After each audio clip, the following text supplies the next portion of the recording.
प्रभु यसुलाई कसरी ग्रहण गरेका थियौ त? रोएर ग्रहण गरेका थियौ। तिमीले चाहिँ तिमीले एकदम पश्चातापी हृदयले ग्रहण गरेका थियौ। तिम्रो समस्याको कारण तिमीले यसरी त्यतिकै तिमी यति भावुक भएर ग्रहण गरेका थियौ र आज तिमीमा सबै कुरा पुगिसकेपछि कसरी विश्वास गरिरहेका छौ त? कसरी जिरहेका छौ त? यसरी होइन। यहाँ चाहिँ के भन्दछ 6 ले हेर्नुस् त। यसकारण जसरी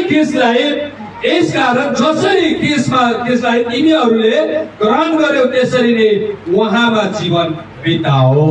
हेर्नुहोस् है, उहाँमा जीवन बिताओ। उहाँमा जीवन बिताओ, उहाँसँग रहेर जीवन बिताओ भनेको, उहाँमा जीवन बिताओ भनेको। अब कसरी त भने 7 मा हेर्नुहोस् है।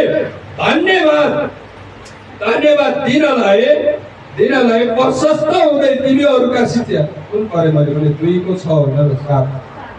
धन्यवाद दिनमा प्रशस्त हुँदै तिमीहरूलाई शिक्षा दियो बमोजिम।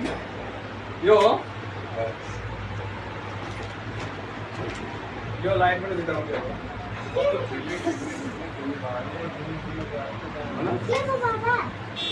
पेन लगेर कहाँ जाने अनि बाबा यस्तो दिन्छु थियो होला। पंखाले गर्दा यो लाइट झन् के देखियो।